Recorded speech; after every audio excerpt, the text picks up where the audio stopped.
Assalamualaikum warahmatullahi wabarakatuh. Bismillahirrahmanirrahim. Rabbi shrah li sadri wa yassir li amri wahlul 'uqdatam min lisani yafqahu qawli. Allahumma shalli wa sallim wa barik ala sayyidina Maulana Muhammadin wa ala alihi wa sahbihi asmin amma ba'du. Yang kita hormati bersama, juga saya hormati Ibu Menteri Keuangan, Ibu Hajah Sri Mulyani Indrawati, Bapak Wakil Menteri Keuangan, Bapak Suhaisil Nazara, Bapak Sekjen Menteri Keuangan, Bapak Sekjen Menteri Keuangan, Bapak Heru Pambudi, dan seluruh pejabat dan pegawai lingkungan di Kemenku yang saya hormati, semua teman-teman di DKM Kemenku maupun di seluruh Indonesia yang ikuti ngaji ini yang saya hormati. Saya sudah percayalah bahwa bangsa ini bangsa yang optimis. Tadi Ibu Menteri bilang hasbunallah ni'mal wakil, bahwa pada akhirnya kita akan kembali kepada kekuatan Allah Subhanahu wa taala. Sebelum kita cerita Isra Mi'raj dan inspirasi dari Isra Mi'raj, saya akan memberi analogi ya. Analogi ini akan menolong secara ilmu tauhid, ilmu mengesahkan Allah Subhanahu wa taala. Dan ini menjadi pokok ya dalam pengajaran tauhid. Ini mohon maaf kalau terpaksa saya ngaji model dulu lah, model pesantren ya. Tapi tanpa ngurangi rasa hormat, tanpa ngurangi rasa empati, rasa takdim saya. Teman-teman yang saya hormati semua, karena di sini banyak santri-santri muda. Hubungan kita dengan Allah Subhanahu wa taala yang serba kuasa, yang maha kuasa, yang serba bisa. Tadi dikatakan Bu Menteri bisa apa saja kun fayakun, kalau Allah sudah mentitahkan pasti terjadi. Itu kira-kira seperti ini. Saya ini bawa cincin dari besi mungkin atau dari apa itu? Ya besi lah atau perak. Yang jelas tidak emas ini karena saya cowok. Yang jelas tidak emas. Saya bawa kertas. Kalau Anda saya tanya, kertas ini sama cincin kuat mana? Pasti akan menjawab kuat cincin, karena materinya dari besi. Jawaban itu benar, tapi harus ditambahkan secara materi itu kuat cincin ketimbang kertas. Tapi Anda salah, harusnya menjawab ya terserah Gus Bahak, karena yang megang itu Gus Bahak. Karena bisa saja saya punya rencana menghancurkan cincin ini, sementara saya punya rencana mengabadikan kertas ini. Kira-kira gitu hubungan manusia dengan Allah Subhanahu wa taala. Jadi hal yang kita kira abadi karena materinya kuat, ternyata Allah punya rencana menghancurkan. Sementara yang kita kira lemah atau rentan atau apalah, ternyata Allah punya rencana mengabadikan. Di sini kemudian istilahnya orang-orang tasawuf, wa tafwidil umur ila mudabbiriha. Kita sebagai manusia menyerahkan urusan pada pengaturnya, pada yang punya. Bukan wilayah kita mengatakan cincin ini lebih kuat ketimbang atau lebih abadi ketimbang kertas. Karena saya punya rencana menghancurkan cincin, tapi ingin mengabadikan apa? Kertas. Sehingga tentang pandemi, tentang tragedi sosial, tentang apa saja, kita tidak pernah tahu rencana Allah itu mana yang lebih awet. Jangan-jangan kita takut pandemi, saya berkali-kali ngaji, mati kita kecelakaan. Jangan-jangan takut kecelakaan, mati kita karena ngelindur, tiru kebablasan, nggak bangun. Kita takut mati ngelindur, mati kecelakaan, jangan-jangan mati kita karena likuifaksi, karena gempa atau karena tsunami. Nah, hal-hal seperti ini yang terus menjadikan kita bilang dan berkeyakinan hasbunallah wa ni'mal wakil. Hanya Allah yang tahu dan semua urusan mencukupi kita hanya Allah. Tadi kata Bu Menteri kita akan menghadapi ini dengan ilmu pengetahuan dan pengalaman. Oke, saya sangat setuju itu. Tapi lagi-lagi bangsa ini dan seluruh tren dunia itu kalau misalnya baru tsunami ya semua orang ramai ketakutannya pada tsunami. Ilmuwan berteori bahwa tsunami siklusnya sekian tahun per sekian tahun. Nanti pas gempa juga gitu, pas likuifaksi juga gitu. Nanti kalau mudik mungkin ketakutan orang sama kemacetan sama macam-macam lah. Takut kecelakaan laka di jalan dan sebagainya. Sehingga sebelum ngaji ini lebih jauh, pastikan bahwa tidak dalam wilayah kita mengatakan bahwa cincin ini lebih abadi, lebih awet ketimbang kertas. Tapi kita harus menjawab secara materi cincin itu lebih awet ketimbang kertas. Tapi secara hakikat ya terserah yang mengendalikan, terserah yang punya, rencananya apa. Nah, di sini pentingnya ngaji. Karena dari ngaji itu kita akan kembali ke ma'rifatullah, ngerti Allah yang sebenarnya. Sebab itu di surat Isra disebut pada akhirnya ngaji itu apa? Subhanalladzi asra bi 'abdihi lailam minal masjidil haram ilal masjidil aqsa alladzi barakna haulahu. Tujuan akhirnya linuriyahu min ayatina. Bahwa Mi'raj itu hanya bagian kecil yang dingertikan kita betapa dahsyatnya kekuasaan Allah Subhanahu wa taala. Betapa tidak terbatasnya kemampuan dan kebisaan dan kudrahnya Allah Subhanahu wa taala. Makanya masih dikatakan min ayatina, itu masih sebagian kecil dari ayat-ayatku kata Allah.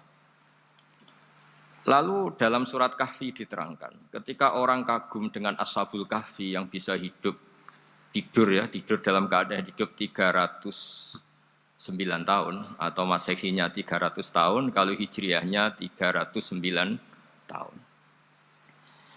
Itu mungkin kalau kita ilmuwan, ahli baksil ya, atau ahli apalah, itu mungkin lebih kagum tentang nyamuk. Saya berkali-kali bilang, andaikan kita sepakar-pakarnya, terus disuruh bikin nyamuk itu, nggak usah bikin nyata hidup, bikin patungnya saja.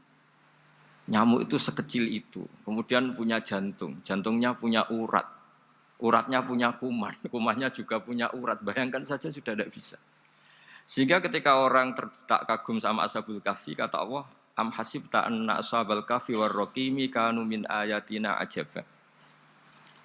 Apa kamu kagum tentang Ashabul Kahfi dan batu-batu yang dipahat di situ?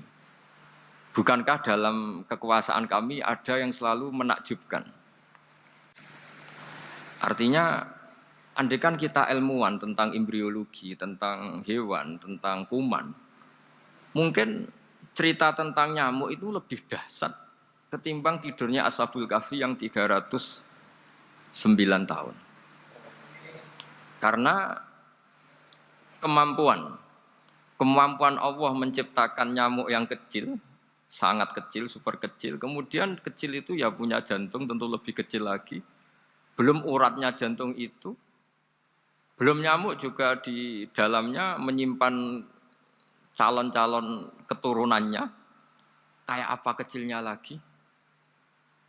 Nah, di sini Allah mengingatkan kita, innallaha la yastahi ayyadriba matsalam ma ba'udatan fama faqaha. Allah tidak pernah malu jika dalam menunjukkan kekuasaannya Allah memberi contoh seekor nyamuk. Karena nyamuk ini andaikan kita, tadi saya ulang lagi, andaikan kita ilmuwan yang nekuni itu, strukturnya bisa melihat, bisa nyari pasangan hidupnya, dan bisa hamil, bisa melahirkan, atau bisa menelur, dan sebagainya. Maka kita akan kagum sekagum-kagumnya betapa kita di depan kekuasaan Allah Subhanahu wa taala tidak siapa-siapa, dan akhirnya kita ikrar seikrar-ikrarnya asyhadu alla ilaha illallah, bahwa tidak ada kekuasaan selain kekuasaan Allah Subhanahu wa taala.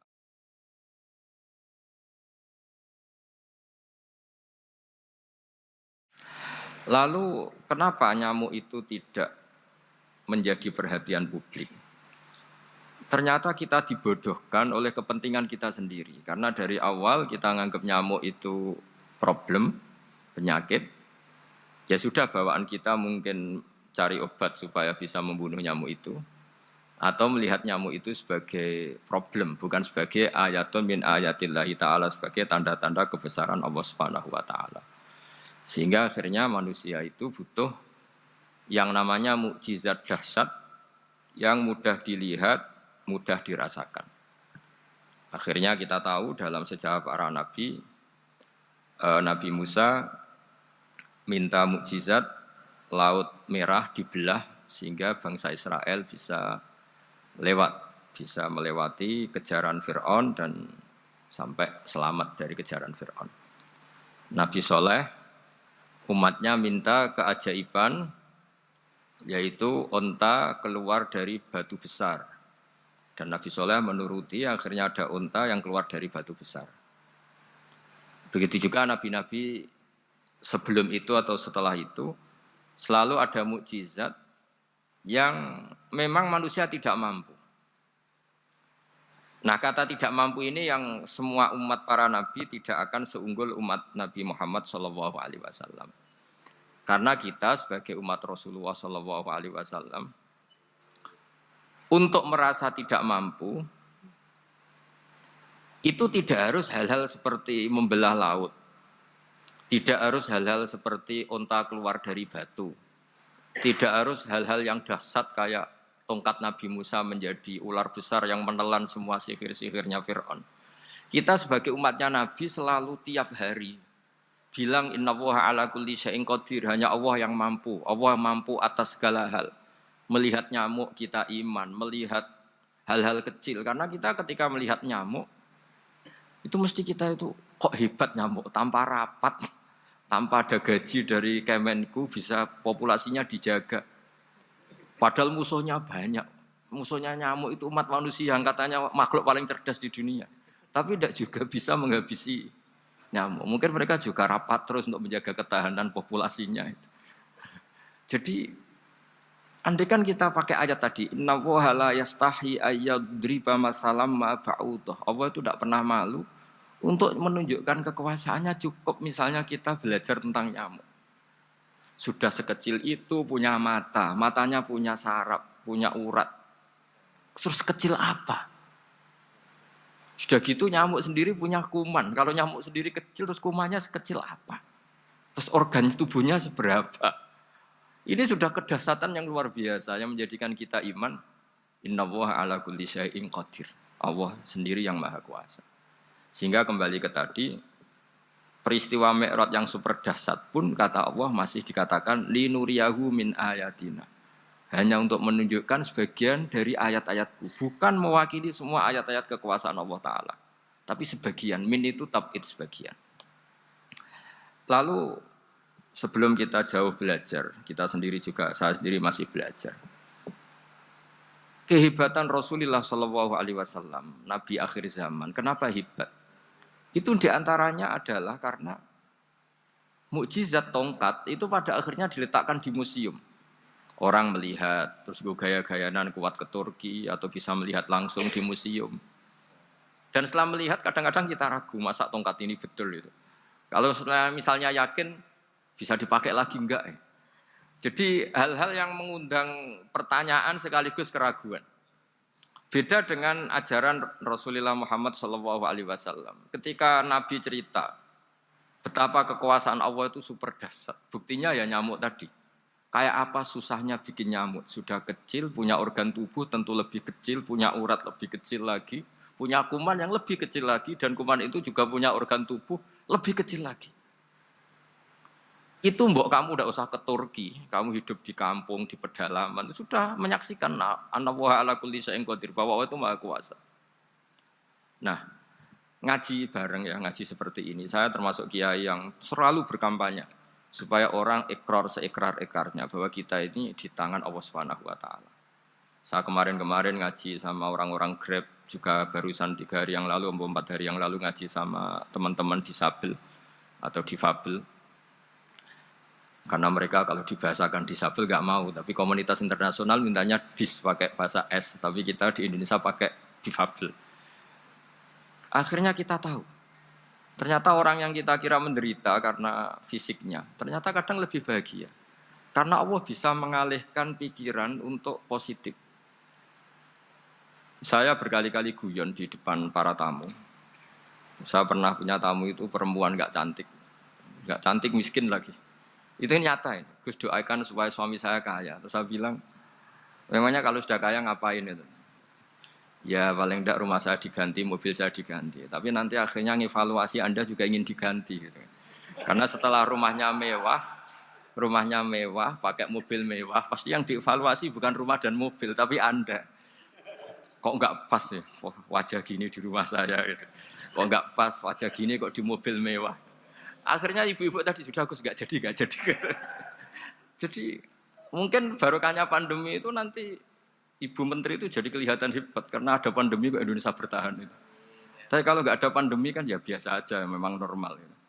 Kiai juga gitu, diuji santri yang kadang beling, umat yang nggak jelas. Itu memang ujiannya. Kalau nggak ada ujian ya nggak keren. Kayak ya biasa aja lah kita adepin, ya kita tadi kata Bu Menteri ya kita ikhtiar dan berdoa. Lalu saya ulang lagi. Jadi logika itu bisa pakai analogi. Analoginya tadi, salah Anda kalau mengatakan cincin ini lebih kuat ketimbang kertas. Yang benar adalah secara materi ini lebih kuat ketimbang kertas. Tapi soal nanti kekuatannya sampai kapan terserah yang punya. Bisa saja saya punya rencana besok ini saya luluhkan, saya hancurkan. Yang ini saya simpan. Kayak apa dulu dinosaurus itu kuatnya kayak apa? Habis. Ayam yang selemah itu sampai sekarang masih ada. Karena Allah menghendaki dinosaurus diakhiri, sementara ayam tidak. Kayak apa nyamuk itu yang musuhnya orang seluruh dunia. Ditemukan apa, mulai begon apa, tapi sampai sekarang bertahan. Apa kita perlu konsultasi sama nyamuk gimana ini kok bisa bertahan, resepnya apa gitu. Karena Allah menghendaki itu disisakan masih.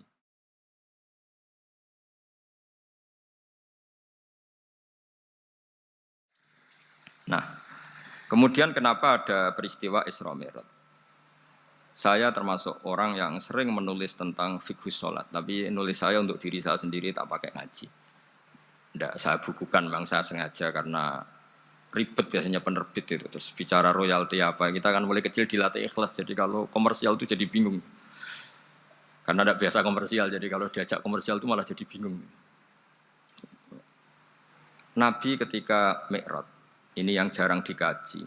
Sebetulnya kalimat-kalimat dalam sholat, pertama Rasulullah Muhammad SAW ketemu Allah, itu Nabi maju. Maju ini Jibril sebenarnya mau ikut. Karena Nabi bilang, ya Jibril jangan tinggalkan saya sendiri. Terus kata malaikat Jibril, sudah makam saya sampai sini, kelas saya sampai sini aja. Enggak, kamu harus nemani saya. Ketika memaksa nemanin, beliau tidak kuat. Di beberapa rawat dijelaskan sampai beliau pingsan, sampai beliau tidak sadar. Akhirnya terus ada ayat, wa ma minna illa lahu maqamun ma'lum. Kita punya kelas tertentu yang enggak levelnya sampai sana. Akhirnya Nabi masuk wilayah itu, area itu. Dan Nabi ngendikan at-tahiyatul mubarakatus sholawatut thayyibatulillah. Kira-kira maknanya semua kehormatan, semua kebaikan, semua yang bersembah suci itu milik Allah Ta'ala. Lalu Allah menjawab, Assalamu alayka ayyuhan nabiyyu wa rahmatullahi wa barakatuh. Bahwa kamu Muhammad mendapat salam dari saya, mendapat semua kehormatan, semua keselamatan. Kemudian Nabi itu karena sebagai hamba yang tidak egois, tidak ingin kalau nikmat dirasakan sendiri, tidak ingin kalau sedang senang beliau sendiri yang merasakan, beliau ngendikan Assalamu alayna wa ala ibadillahi sholihin. Ya Allah tolong bahwa status selamat itu tidak hanya milik saya, tapi milik siapa saja yang soleh. Soleh itu ya sesuai kelas masing-masing. Setelah itu para malaikat melihat kebaikan Nabi yang seperti ini, melihat mentalnya atau keinginannya yang luar biasa untuk baik kepada semua orang, wa ala ibadillahi sholihin. Terus malaikat saat itu rame-rame bersaksi asyhadu alla ilaha illallah wa asyhadu anna muhammadar rasulullah. Catatannya apa di sini? Bahwa ternyata kesaksian tentang syahadat itu dimulai rasa tidak egois. Merasa bahwa rahmat ini harus dirasakan semua orang. Wa ma arsalnaka illa rahmatan lil alamin. Jadi rahmat ini harus dirasakan banyak orang. Kita tahu misalnya Islam melarang narkoba misalnya. Memang narkoba itu mengganggu. Hampir semua kecelakaan rata-rata faktor supir itu narkoba. Begitu juga pembunuhan yang sadis, rata-rata efek dari pengaruh narkoba. Sehingga Islam keras sekali tentang narkoba. Dan alhamdulillah di Indonesia ditangani BNN yang sangat serius melawan narkoba. Nah, keputusan Islam melarang narkoba itu keputusan yang luar biasa, yang menjadi berkah bagi semua. Begitu juga keputusan Islam tentang melarang zina, melarang perbudakan, melarang penipuan. Dan Islam mendukung misalnya gerakan nikah, gerakan adil, gerakan keseimbangan dan kemanusiaan. Sehingga agama ini akan dinikmati siapa saja karena ajarannya. Lalu agama ini bisa nikmat, itu solusinya gampang menurut Rasulullah, yaitu sholat. Nabi itu kalau pusing menghadapi banyak hal, Yaitu mesti keluar masuk. Terus tanya sama istrinya, kapan waktunya sholat? Kapan Bilal datang? Dulu kalau mau waktu sholat, Bilal datang ngetok pintu Nabi, ya Rasulullah sekarang waktunya sholat. Itu Nabi membahasakan sholat itu unik. Ini tentang Mi'raj ya, karena hasilnya ya sholat tadi. Arikhna ya Bilal. Arikhna itu tolonglah bikin nyaman saya dengan sholat. Sebelum kita belajar sholat secara serius, gampang. Kalau kita misalnya menteri, atau kita ajudan, atau kita apa. Kayak apa asiknya kita kalau ngomong-ngomong sama presiden, bercengkrama dengan presiden, atau dengan menteri, atau dengan kiai, dengan atasan. Sholat itu media di mana kita asik dengan Allah Ta'ala. Kalau kita bisa asik dengan atasan yang manusia, apalagi ini asik dengan Allah Subhanahu wa Ta'ala. Sehingga kita harus malu kalau sholat tidak asik. Kita ketemu orang yang kita hormati saja asik, masa ini ketemu Allah Ta'ala tidak asik. Sehingga dulu, bawaannya orang dulu itu kalau sholat, untuk tidak cepat itu harus diperintah. Dulu para nabi, para sahabat kalau sholat itu lama-lama. Sehingga sampai nabi yang turun tangan, wahai para sahabatku, kalau kamu jadi imam jangan lama-lama. Karena dulu semua orang itu penikmat sholat. Sehingga untuk tidak lama itu nunggu diperintah. Kalau kamu jadi imam jangan lama-lama, kasihan makmumnya itu. Nah sekarang alhamdulillah tanpa dilarang sudah cepat semua. Ini sudah ada kemajuan, ini sudah maju sekali ini. Enggak usah dilarang sudah cepat. Dulu itu saking asiknya orang sholat. Untuk supaya agak cepat itu harus ada perintah dari Nabi. Kalau kamu jadi imam jangan lama-lama. Nah kita kalau sedang pas baik lah, pas waras lah kira-kira gitu. Kalau bahasa orang Pantura, saya ini orang Pantura. Jadi kalau ngomong lebih keras, lebih vulgar. Normalnya orang sholat itu tidak bisa ngakhiri. Normalnya, saya ulang lagi, normalnya orang sholat itu tidak bisa ngakhiri. Karena ketemu zat yang kita cintai. Kita kalau ketemu orang yang kita hormati, yang kita cintai, itu nggak bisa ngakhiri. Misalnya mungkin anak muda, contohnya ketemu pacar, tidak bisa ngakhiri. Kita kangen sama teman, jagong, tidak bisa ngakhiri, karena asik. Nah ini ketemu Allah yang dipuja-puja, dipuji-puji, kemudian cepat ingin ngakhiri. Jadi ini kita agak aneh. Makanya normalnya orang sholat itu tidak bisa ngakhiri. Dan itu normal. Sehingga dulu ketika Sayyidina Umar itu ditikam sama satu benda yang kayak pancing itu. Panah itu kan kayak pancing ya. Jadi kalau masuk cepat tapi nariknya susah. Karena ada grendelnya. Itu tiap ditarik sakit. Dan beliau bilang, nanti setelah saya sholat tarik. Beliau sholat, nyaman, ditarik itu enggak gerak sama sekali. Karena dia sudah istighraq billah, sudah nyaman dengan Allah sehingga ditarik itu enggak kerasa. Dulu di daerah sini, masih keluarga kita lah, masih keluarga kita semua. Ada seorang wali jadi imam masjid. Itu di PHK sama takmirnya. Karena ketika sujud dia asik terus lama sekali. Sampai 30 menit. Sampai santrinya bilang, mbah, sampun. Setelah itu rapat dihentikan. Ditanya, kenapa mbah sujud begitu? Saya tidak bisa mengakhiri orang nikmati sujud kemudian ingin berhenti. Nah, Sayyid Ali Zainal Abidin yang populer, cucunya Rasulullah SAW, anaknya Sayyid Husain, putranya Sayyid Husain. Itu bapak saya kalau cerita, beliau itu sebetulnya sholat itu hanya ingin 2 rakaat. Setelah sholat 2 rakaat, ya Allah sebagai hadiah nikmat saya sholat 2 rakaat karena asik dengan engkau, saya akan syukur lagi sholat 2 rakaat. Akhirnya ketika nikmati sholat, dia sholat lagi 2 rakaat sampai akhirnya 1000 rakaat. Itu tanpa rasa capek, karena merasa keasikan. Masa momen seasik ini kemudian saya tinggalkan ya Allah. Akhirnya sholat lagi. Sehingga ada seorang wali ditanya, kamu ingin masuk surga? Tanya, di surga ada sholat enggak? Enggak ada kan? Wah kalau enggak ada sholat saya enggak masuk surga. Terus dibilang, ya sholat aja. Terus dia mau masuk surga. Kalau kita akan kebalikan, kita ini masuk surga itu sebetulnya kita ngawur sekali. Ngawurnya adalah, hore masuk surga, enggak ada sholat lagi, enggak ada puasa lagi. Jadi ini kan, kita ini jadi makhluk yang aneh. Jadi kita ini masuk surga senang karena sudah ada kewajiban apa? Sholat. Jadi ini agak aneh.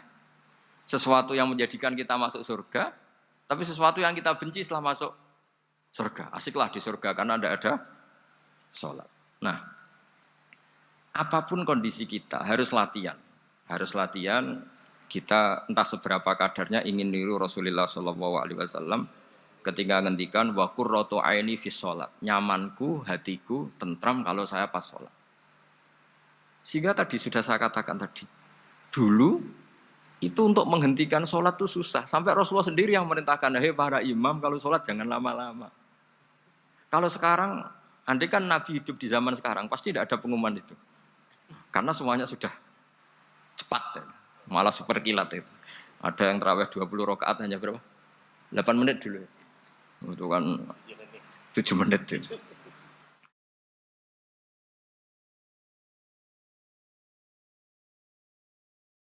Nah kalau sampean tanya saya, kenapa sholat begitu asik? Yaitu tadi kita diajari analogi. Analogi itu ya kias. Jika kita bisa asik ngomong sama orang yang kita cintai, bisa orang tua, bisa anak, bisa cucu, itu rasanya mengakhiri itu nggak bisa. Karena bawaannya asik. Apalagi ini kita munajat, bercengkrama dengan zat yang kita butuhkan sebelum kita ada, sampai setelah kita ada, sampai setelah kita tidak ada. Kita semua akan hasbunallah wa ni'mal wakil. Sehingga dulu bawaannya orang dulu itu, saya cerita sedikit. Ada orang mau meninggal, namanya Umar bin Abdul Aziz. Itu Khomisul Khulafa, orang yang terkenal adil. Ketika mau meninggal, senangnya bukan main. Ditanya, kenapa engkau senang? Memangnya kalau saya mati mau kemana? Ketika saya hidup dengan segala nikmat itu ya karena Allah Ta'ala. Saya nanti mati ke zat yang sama. Dikelola oleh zat yang sama, yaitu Ar-Rahman Rahim. Dulu saya disayangi Allah, paling setelah mati juga disayangi Allah. Karena yang jadi Tuhan setelah mati, Tuhan yang sama ketika di dunia, yaitu Rahman Rahim. Cerita legenda yang lebih dasar dari itu, masyhur itu Jalaluddin Ar-Rumi. Ketika dia mau meninggal, semua muridnya nangis, beliau marah. Kenapa kamu menangis? Ya karena guru mau meninggal. Kamu itu ngawur sekali. Saya ini sudah lama menunggu hari seperti ini, bisa ketemu zat yang saya cintai, malah kamu menangis. Ayo kamu nari sebagai pesta kematian saya. Tapi ini nggak bisa ditiru ya, karena kalau kita niru, nggak usah dilarang juga nggak bisa niru kayak gitu. Cuma saya maklumatkan jangan ditiru, meskipun nggak usah dilarang juga nggak akan bisa niru. Sehingga orang-orang dulu itu bawaan kalau mau kabundut itu ya asik. Rasulullah Shallallahu Alaihi Wasallam ketika mau wafat, intaqala ila rafiqil a'la, itu ditanya sama istri-istrinya, lalu engkau mau kemana? Kata Nabi, sebelum sekian hari, beliau setiap khutbah ngendikan, ini ada hamba yang disuruh milih Allah antara di dunia dan bertemu Allah. Kalau kamu jadi hamba itu milih mana? Di dunia yang penuh problem ini, apa milih ketemu Allah yang Rahman Rahim? Yang hubungannya dengan kamu itu ngasih dan ngasih. Kamu tidak mungkin kan hubungan dengan Allah memberi, kamu bisa apa? Kita hubungan dengan Allah pasti hanya mendapat. Dikasih nyawa, dikasih oksigen, dikasih bumi tidak bayar, dikasih air juga tidak bayar. PDAM dikelola siapapun bayar, oksigen di rumah sakit bayar. Hubungan kita dengan Allah tidak pernah bayar oksigen, tidak pernah bayar sewa bumi. Punya kolam renang laut seluas itu ya tidak pernah bayar. Udah gitu kolam renangnya menghasilkan ikan. Kalau kita kan semuanya utang jasa sama Allah. Dan reputasi Allah itu dengan kita hanya memberi, tidak pernah meminta. Akhirnya hubungan-hubungan inilah yang menjadikan terus. Semua sahabat jawab, ya kalau kita jadi hamba itu pasti milih Allah lah. Jadi Nabi itu saking pinternya orang, supaya orang siap dengan keberangkatan beliau itu dibikin satu taksis, satu apa? Kalau orang Jawa bilang itu dikai persemon, dikai mukaddimah. Supaya orang-orang itu siap kalau Nabi ngendikan. Kalau kamu seorang hamba disuruh ketemu Allah sama hidup di dunia yang fana ini milih mana? Ya milih ketemu Allah. Ketika akhirnya Rasulullah wafat, ternyata orang itu adalah Rasulullah. Ya akhirnya sahabat bilang, ya iyalah masa dengan kita sama Allah milih ketemu kita, pasti milih ketemu Allah. Nah, sholat itu mi'rajul mukmin. Sholat itu adalah cara seperti itu. Kita manja dengan Allah meskipun dengan segala problem ketika itidal kita tetap memaklumatkan Rabbana lakal hamdu mil'us samawati wa mil'ul ardi wa mil'u ma syi'ta min syai'in ba'du. Engkau zat yang selalu layak dipuji di langit maupun di bumi. Dan langit bumi ini karena terbatas masih ditambahi wa mil'u ma syi'ta min syai'in ba'du. Dan seluas apa saja engkau kehendaki. Apapun hebatnya langit bumi ini tetap terbatas, ada ruang dan waktu. Makanya ditambahi wa mil'u ma syi'ta min syai'in ba'du. Dan segala puji ini memenuhi semua yang engkau kehendaki. Saya berkali-kali bilang kalau hubungan dengan Allah nyaman, caranya gitu. Kalau kita sakit, bayar oksigen. Kalau kita butuh air, bayar PDAM. Allah itu tidak pernah nyuruh kita bayar. Apa saja hubungan dengan Allah. Nah, sholat itu maklumat bahwa kita apapun problemnya, alhamdulillah rabbil alamin. Kita maklumatkan terus bahwa kita bersyukur. Lalu kita Rabbana lakal hamdu. Makanya saya sering kalau disuruh Gus doain supaya pandemi cepat berlalu. Saya ini kan kalau kiai ya, kiai itu tidak apa ya. Saya pernah di Jogja pas gempa. Ya orang-orang ya susah. Saya ini caranya susah saja sampai tidak tahu karena bukan karena sombong ya, karena ya mau apa gitu. Memang nggak bisa apa-apa kan kita manusia. Jadi saya mohon sholat ini jadi media yang luar biasa. Jadi di antara makalah Imam Syafi'i paling terkenal itu fasihan idama kana fi dzikri rabbih wa fi ma siwahu kana fin nasi ajama. Orang baik itu orang yang fasih. Fasih itu lantang dan cerdas dan vulgar dan nyaman ketika ngomong tentang Allah. Salat itu semua hubungan kita ngomong dengan Allah. Misalnya kabira walhamdulillah katsira. Hanya Engkau yang maha besar ya Allah. Orang yang katanya terkuat di dunia karena presiden superpower misalnya. Nyatanya waya mati ya mati. Kalau nggak makan lemes. Jadi orang kita sadar. Yang katanya orang terkuat, paling hebat. Kalau nggak makan lemes. Artinya ternyata hanya sekuat itu. Dia bisa instruksi seluruh dunia misalnya untuk apa. Ya. Tapi coba apa dia kuat nggak makan 2 hari. Makanya hikmah puasa itu orang tahu. Ternyata makhluk yang paling mulia itu manusia. Kalau nggak makan nasi 1 piring itu ya mati. Berarti hidup nasi sama manusia. Nanti kalau nasi bilang, saya tidak butuh kamu. Tapi kamu butuh saya. Itu habis kita sudah. Makanya ketika ada orang yang mempertuhankan manusia, itu Allah cara menafikan itu hanya bilang, kana yakulanit to'am. Yang kamu tuhankan itu makan. Hanya makan itu kalau dia tidak makan lemes. Jadi kiai itu atau manusia-manusia yang dekat Allah al-arif billah itu ketika mengatakan kabira walhamdulillah katsira subhanallahi bukrata wa asila itu kelihatan. Makanya Quran kalau mencibir kita, falola in kuntum ghaira madinin tarji'unaha in kuntum shadiqin. Kalau kamu merasa dikjaya, mbok jangan mati, mbok jangan tua. Sudahlah hidup terus. Dikjaya kok mati gak keren. Orang top kok mati itu gak keren. Jadi apa cara gojlek tuh ya sudahlah kalau kamu hebat jangan mati katanya. Nah, salat tuh mengingatkan itu terus. Sampai kita bilang inna sholati wa nusuki wa mahyaya wa mamati lillahi rabbil alamin. Gusti, saat ini saya ikrarkan hidupku, matiku semuanya terserah Engkau. Nah, lagi-lagi tadi ketika kita bilang cincin ini lebih kuat ketimbang kertas, Anda salah. Karena itu hanya secara materi. Kuat tidaknya terserah yang mengendalikan. Karena saya punya rencana menghancurkan cincin ini, besok mau saya lebur, sementara saya mau mengabadikan kertas ini. Nah, disinilah terus kita diajari misalnya di surat Yasin yang populer, Allah itu siapa? Allah itu fasubhanalladzi biyadihi malakutu kulli zat yang mengendalikan semua sesuatu. Makanya sholat itu menjadi penting. Saya sendiri termasuk orang yang jarang imami ya, saya selalu jadi makmum. Jadi andaikan Mas Zakaria di sini saya juga makmum. Cuma keren saya kayaknya meskipun saya makmum. Karena saya kalau makmum itu bisa ingat Allah terus. Kalau imam itu enggak jaga image. Karena malu kan. Misalnya di masjid kementerian terus sholatnya kok cepet nanti dikira enggak ustadz betulan itu. Kalau mau lama ternyata banyak urusan jadi banyak berpikir gitu. Tapi alhamdulillah ini barokahnya ngaji terus apa ya? Ya hasilnya mi'raj itu ya sholat itu. Sholat ini spesial karena tadi saya bayangkan itu di surga gak ada sholat itu ya terus wopo itu gak asik kan. Itu kalau Imam Ghazali itu membarter kita itu begini. Kalau kamu bangga di kasrotin nisa pasangan kamu banyak, itu ayam lebih kuat ketimbang Anda karena 1 hari 1 jam bisa berapa kali. Kalau Anda bangga bisa makan itu kerbau itu makannya lebih banyak.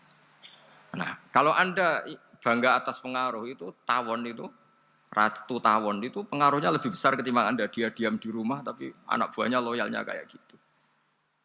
Artinya kalau manusia bangga itu apa? Ya dengan sholat tadi. Ini karena satu ibadah yang enggak tertandingi oleh makhluk yang lain. Apalagi dalam sholat itu ada semua gerakan yang mewakili semua ibadahnya malaikat. Malaikat itu ada yang ibadahnya berdiri terus. Ada yang rukuk terus, ada yang sujud terus. Dan sholat itu mewakili semua itu.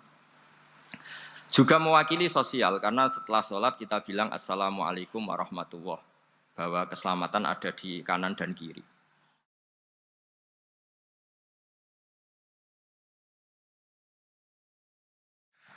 Nah, oke ya, itu sakralnya Mi'raj. Tapi di balik Mi'raj itu ada hal-hal yang manusiawi. Dan ini yang terjadi di dunia. Ketika Rasulullah melangkai makamnya Nabi Musa, makam itu status, ranking lah kalau dalam bahasa Indonesia itu. Kalau bahasa Indonesia itu ribet, makam itu kuburan. Makanya orang Indonesia sering tanya saya, Gus, makamnya Nabi Ibrahim kok batu? Makam yang dekat Ka'bah itu bukan makam dengan makna kuburan, itu tempat yang dipakai Nabi Ibrahim membangun apa? Ka'bah. Coro Jawa pancatan itu. Nabi Musa itu gak terima, komplain sama Allah. Ya Allah, ini lebih junior ketimbang saya. Kenapa makamnya melangkai saya? Ini tidak fair. Jadi di mana-mana manusia itu kalau disalib junior itu ya tidak terima. Ya ada manusianya. Terus ditanya sama malaikat Jibril, kenapa kamu gak terima? Ini orang Israel, kadung ngira saya ini nabi paling top. Ini kalau sampai konangan saya kalah sama Muhammad tuh malu saya kata. Jadi artinya ya ada sisi manusia. Itu ada kitabnya. Terus ya tapi memang Nabi Muhammad lebih top ketimbang kamu. Memang dia Nabi pilihan, Sayyidul Awalin wal Akhirin. Oke, kalau saya kalah dengan dia gak apa-apa. Tapi umatnya jangan ya. Maksudnya umatnya bangsa Israel harus lebih top ketimbang kita. Makanya orang Israel sampai sekarang begitu itu ya memang ada sanatnya. Gak mau kalah. Karena usulnya Nabi Musa memang gak boleh kalah. Terus kata Allah, ya gak bisa. Memang yang paling top tetap umatnya Muhammad, bukan umat kamu. Tetap kamu kalah. Sehingga setelah kalah dan menang itu kita terus tidak tahu. Misalnya begini ya, penemu komputer atau penemu mobil sama yang beli mobil itu hebat mana? Kalau bicara keilmuan ya hebat penemunya. Tapi kalau bicara kapitalistik, udah bikinkan mobil yang mewah gini-gini, nanti tanggal ini jadi ya. Hebat mana yang nyuruh sama yang disuruh? Kalau logikanya pakai gitu. Hebat mana yang nyuruh sama yang disuruh? Artinya kamu milih jadi mana? Penemu mobil, hebat kan? Tapi terus sama orang kaya diminta, bikinkan ini, speknya seperti ini, selesai gini. Hebat mana? Nyuruh sama disuruh? Menyuruh. Tapi yang nyuruh tidak bisa bikin mobil, yang disuruh bisa. Pinter mana? Pinter yang disuruh. Tapi pertanyaannya, wong bisa nyuruh ngapain bikin sendiri? Pinter mana? Ini mohon maaf karena di sini banyak orang nggak jelas-jelas juga. Artinya terus subjektivitas manusia ini tetap ada gitu. Kalau bisa beli ngapain bikin gitu. Tapi kalau bisa bikin ngapain beli. Nah mungkin perdebatan di kementerian atau di yayasan atau di kampung-kampung atau di apa mesti begitu. Dan itu di Mi'raj juga digambarkan bahwa antar nabi ini ya ada kompetisi wa fi dzalika falyatanafasil mutanafisun. Tapi bedanya nabi dengan kita itu satu. Nabi itu kalau keliru dengan tanda petik, nabi itu kalau keliru itu jadi berkah. Itu bedanya kita. Kalau kita keliru kan keliru betul. Kalau nabi itu tidak, kelirunya itu jadi berkah. Ini saya punya dua contoh kalau boleh dibahasakan ya, kekeliruan nabi atau dengan tanda kutip kekeliruan nabi. Tapi saya ulang lagi dengan tanda kutip. Nabi Musa itu ketika Nabi Muhammad ditanya, kenapa kamu dipanggil jauh-jauh? Disuruh sholat 50 rakaat. Nabi Ibrahim enggak komplain, karena beliau Nabi yang baik.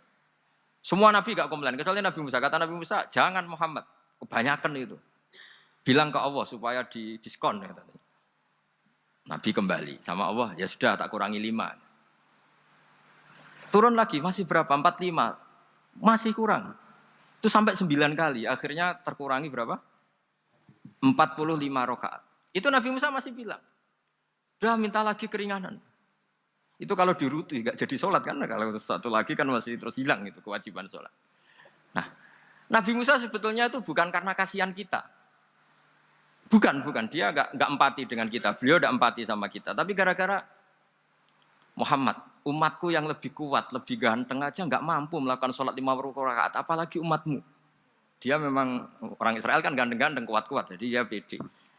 Umatku yang lebih keren, lebih ganteng saja gak kuat, apalagi umatmu. Jadi sebetulnya dia minta keringanan itu karena corong Jawa ngeprekno kita, menyepelekan kita. Bahwa makanya saya ingin memberitahu Nabi Musa kalau ada umatnya Rasulullah yang namanya Sayyid Ali Zainal Abidin yang satu hari sholat 1000 rakaat. Jadi nanti kalau ketemu Nabi Musa, ini 50 aja, ini kuatnya malah 1000. Nah akhirnya, tapi barokahnya Nabi Musa yang sentimen ini, sholat gak jadi 50 tapi 5. Itu bedanya Nabi sama kita. Ada contoh yang lebih ekstrim, kelirunya Nabi itu Nabi Yunus. Nabi Yunus, tapi keliru yang barokah, saya ulang lagi. Nabi Yunus itu memaklumatkan ke masyarakatnya, nanti itu kalau kamu tidak nurut sama saya ada azab. Anggap saja azab itu hari Kamis lah. Besok hari apa ini? Besok hari Kamis ya? Besok hari apa? Tak lupa hari itu. Rebu apa Kamis? Besok. Besok. Besok. Lupa hari.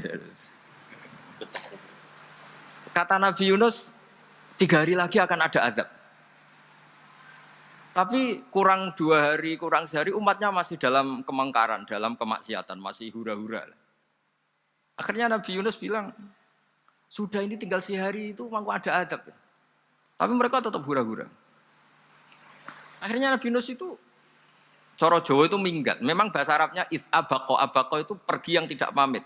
Itu kalau kamu cari di kamus, abako itu maknanya itu minggat, pergi yang tidak pamit. Sama Allah dibahasakan abako. So, wong ra bener kabeh, udahlah tak tinggalkan. Setelah ditinggalkan, Nabi Musa disalahkan sama Allah. Kamu itu Nabi tidak diperintah hijrah kok. Hijrah, syaratnya Nabi kan mengambil keputusan apa saja berdasar wahyu.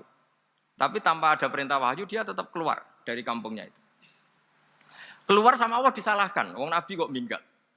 Akhirnya ketika dia di kapal, di perahu itu, dulu itu ada mitos, kalau ada perahu mau tenggelam pasti ada yang minggat, diundi. Sampai 3 kali yang keluar dia, akhirnya tahu diri nyemplung deh. Nyemplung terus ditelan ikan nun. Pokoknya ikan besar lah. Diberi sanksi sama Allah, karena dia Nabi kok melanggar, diberi sanksi ditelan ikan nun. Telan ikan nun karena beliau seorang Nabi, perutnya ikan itu jadi masjid, dia baca tasbih terus. Tapi barokahnya dia minggat tadi, asbako. Akhirnya 1 hari itu mau ada azab besar itu orang-orang nginceng rumahnya dia. Diinceng. Kalau betul ada azab, pasti orang ini lari. Masa ada azab dia di sini? Diinceng ternyata gak ada. Wah berarti bener ini ada azab. Buktinya dia gak ada. Katanya. Jadi unik. Akhirnya dicinceng gak ada terus dia, wah berarti ada azab betul. Hari itu masyarakatnya tobat semua karena, ini ada azab betul. Buktinya Nabi Yunus sudah lari, berarti dia tidak ingin kena. Padahal dia lari itu karena mangkel punya umat yang nggak nurut tadi. Wah sudah, setelah sekian hari dia cari-cari kabar. Umatku itu kena azab enggak? Ternyata berita yang masuk dulu tidak ada medsos, tidak ada WA. Dulu itu nggak ada itu. Dengar kabar kalau umatnya tuh nggak kena azab karena 1 hari sebelum ada azab tobat semua. Terus dia nggak berani pulang. Karena ada hukum sosial di sana, kalau ada orang bohong hukumnya dibunuh. Berarti terus beliau berpikir, saya mesti dianggap bohong, katanya ada azab kok. Masyarakat saya baik-baik saja. Akhirnya setiap ketemu kaumnya dia lari karena takut dibunuh. Ternyata kaumnya sudah iman semua, mau ngejar dia dijadikan imam. Akhirnya, oh iya. Jadi itu bedanya Nabi sama ndak. Jadi Nabi itu kalau kelirunya itu barokah. Makanya kita tidak usah ikut keliru, karena keliru kita ini pasti tidak barokah. Itu musibah itu. Jadi dulu ceritanya Anteng juga gitu. Yang namanya istri 2 itu kan cemburu. Pertama Nabi Ibrahim punya istri namanya Sarah. Terus lama-lama karena belum punya anak, terus sama Sarah sendiri yang nyuruh supaya nikahi Hajar. Setelah punya anak cemburu. Terus kata Sarah, pokoknya saya nggak terima kalau kamu nggak ngelukai Hajar. Mulai dulu lelaki itu sudah pinter ngotak-ngatik. Kalau dilukai pipinya nanti tidak cantik. Apa ya, yang penting ngelukai tapi tetap cantik. Terus ada Anting itu. Anting itu dulu ceritanya itu dilukai tapi tambah cantik. Nabi Ibrahim akhirnya melukai. Seneng Sarah karena sudah dilukai. Ternyata barokahnya dilukai itu jadi Anting yang mempercantik perempuan. Padahal melukai istri itu kan tidak boleh. Tapi ini Nabi, ada saja cara yang dipilihkan Allah untuk, ya tadi, keliru saja barokah. Itu bedanya Nabi sama kita. Makanya disebut mimbabi hasanatil abrar sayyatul muqarrabin. Jadi Nabi sama seperti Nabi Adam. Nabi Adam itu dilarang Allah, nggak boleh makan khuldi. Akhirnya makan terus harus hidup di dunia terus jadi dunia seperti ini. Tapi itu menjadikan harapan seluruh dunia bahwa Allah itu maha baik. Ketika ada yang diberi sanksi, tetap diminta tobat dan dianjurkan tobat. Dan Allah berjanji setiap yang tobat pasti diterima. Sehingga terus kita sampai sekarang nggak pernah putus asa karena sudah diberi contoh bahwa bapak kita yang pernah salah dijanjikan tobat dan Allah pasti menerima tobat itu. Jadi ini bedanya kita dengan Nabi. Jadi semoga lewat pengajian ini atau ngaji bareng ini kita tahu kalau kita ahli astronomi atau ahli meteorik mungkin takut kita kejatuhan meteor. Kalau ahli gempa mungkin takut lempengan kita gini terus gempa. Kalau ahli tsunami takutnya tsunami. Kalau ahli sosial takut chaos. Mungkin yang ahli perbankan takut ras. Jadi kalau nuruti takut ya takut lah. Tapi cobalah kita iman lagi. Tadi kata Bu Menteri sudahlah punya hasbunallah wa ni'mal wakil ya sudah Indonesia pasti akan baik-baik saja dan kita akan selalu berharap dengan kecerdasan dengan ikhtiar tapi kita akan selalu berdoa kepada Allah Subhanahu wa taala. Saya kira demikian dan mohon maaf monggo berdoa bareng-bareng. Al-Fatihah. Bismillahirrahmanirrahim. Ar-Rahman Ar-Rahim Maliki Yaumiddin Na'budu wa nasta'inu shiratal mustaqim shiratal ladzina an'amta 'alaihim ghairil maghdubi 'alaihim waladdallin amin. Bismillahirrahmanirrahim. Nahmaduka ya wali ya hamid wa shalli wa sallim wa barik ala sayyidina Muhammad wa ala alihi wa barik wa sallam asma'in. Wa shalli ala anbiya'ika rusulika asma'in. Allahumma ij'alna ya wa ahla baldatina aminina mutma'innina alladziina la khaufun 'alaihim wa la hum yahzanun. Waj'alna salimin wa ghanimin mu'afin min kulli bala'in dunyal akhirah. Waj'al ya Allah salamatana salamatan yusla biha kitabukal karim wa salamatan ya Allah nazkuruka katsiran fi sholatina wa siyamina ya Allah wa taj'alana ya Allah mimman ya'buduka wa mimman yarjuka wa mimman yakhafuk Allahumma ya ij'al hadhil baldatan thayyibatan mubarakah baldatun thayyibatu wa rabbun ghafur bi haqqi tatabi alaika wa na'maika ya Allah wa nahnu nasku ilaika ya Allah du'fana ya Allah wa qillata hilatina fa adrikna ya Allah daiman wa fi kulli hal bi alaika wa na'maika hatta nakuna ya wa salimin mu'afin min kulli bala'i dunyal akhirah. Rabbana atina fid dunya hasanah fil akhirati hasanah wa qina adzabannar. Sallallahu alaihi wasallam Muhammad sallallahu alaihi wasallam. Subhana rabbika rabbil izzati amma yasifun.